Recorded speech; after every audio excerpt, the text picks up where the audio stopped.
Okay, the kit basically consists of the adapter screws and washers for the mudguard, and then because of on the T1 there's no pressure sensor on the control, 2 normal valves.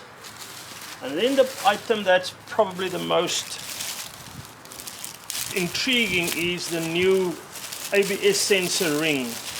This is to accommodate the bigger front wheel.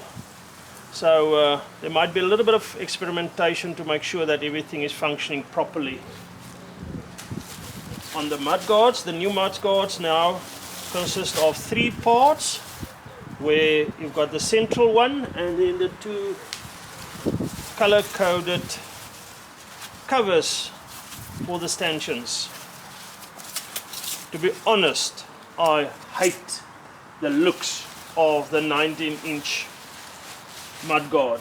It is horrendous.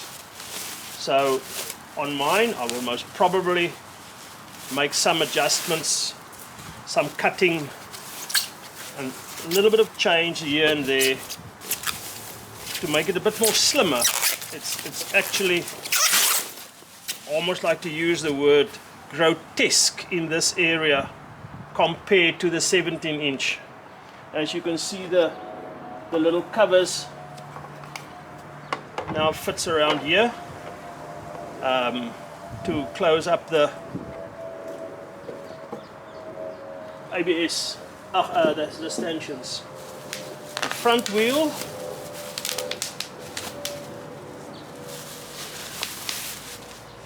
I'm going to weigh both wheels as well as the previous ones, just to have a weight comparison.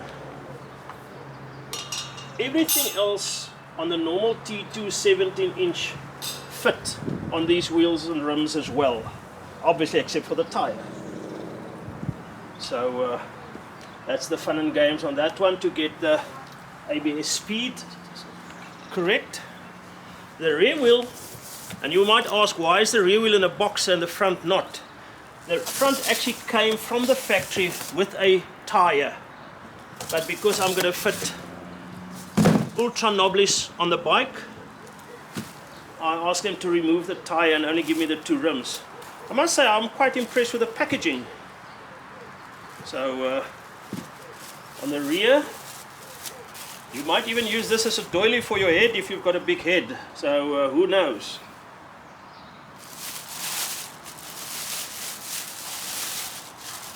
Ugh. This is nice and heavy. On the brake rotor side, it is just the 5 bolts, whereas on the other side, for the drive chain, you've got your place for your cush rubbers. That is to reduce the vibration from the motor to the wheel. It saves on chain and other items as well. Manufacturing quality. These numbering looks like it is almost engraved in, or a little sticker, but it is, I must say, it is actually very, very nicely done. If you look at the casting, there's no flashing, everything is nice and smooth. The machining is nice. The normal design for a front hub with holes. Nothing cheap, due to the much bigger center hub of the spoke wheels. Both rear and front are approximately 1 kilogram heavier than the mag ones. Okay, I'm now going to try and attempt to pull the tubeless valve through the hole without the real spanner or tool, or depending on your language, whether you're going to swear or not. So a little bit of dishwashing fluid to make it nice and smooth, and oh, that is actually quite easy. To be honest with you, I am amazed. I've never done this before in my 66 years. Oh, damn. It's the wrong way around. Just shows you. Easy peasy, but a bit of a cock up. In order to set a reference, I took the bike on a trip and used 100 kilometers as speed. Halfway down, I removed the front ABS sensor to check the speed and didn't pick up anything. Basically, that means this ABS system only picks up speed from the front wheel. You can now clearly see the difference between the two mudguard designs. I will definitely make similar cutout like this on this one, because it is just way too much. The difference between the two wheels, it's actually quite massive. The bigger issue with a 17-inch wheel, you won't be able to see it properly, is the approach angle is so much steeper. So you basically jump over a rock instead of rolling over it. Obviously in a 21 inch is even the best.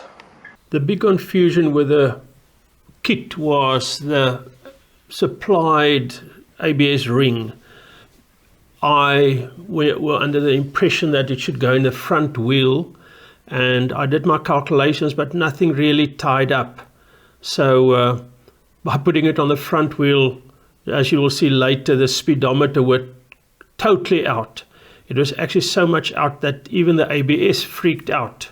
So I then did a swap where I put the 60 front and back, the original ones, and it was better, but still no go.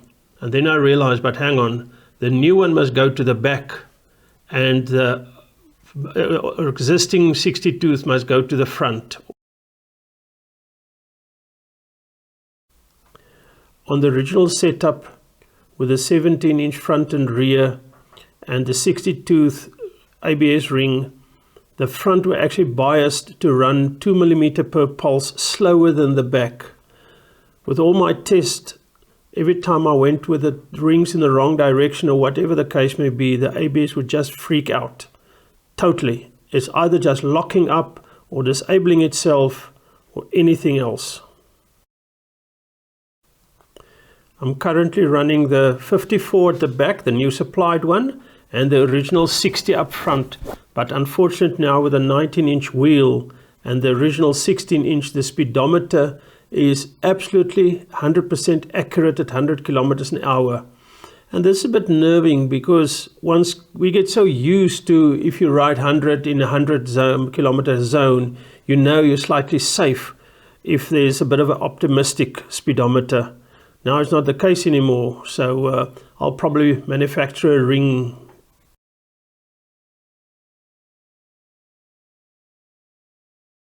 This is the standard factory design, which like I said before, I didn't like. And this is, I don't know if you can see, I'll probably have to turn the bike, but this is the RockFox design, well trimmed down. At least now you can see the tire. The rear wheel is also done. So next weekend will be my sandy trip.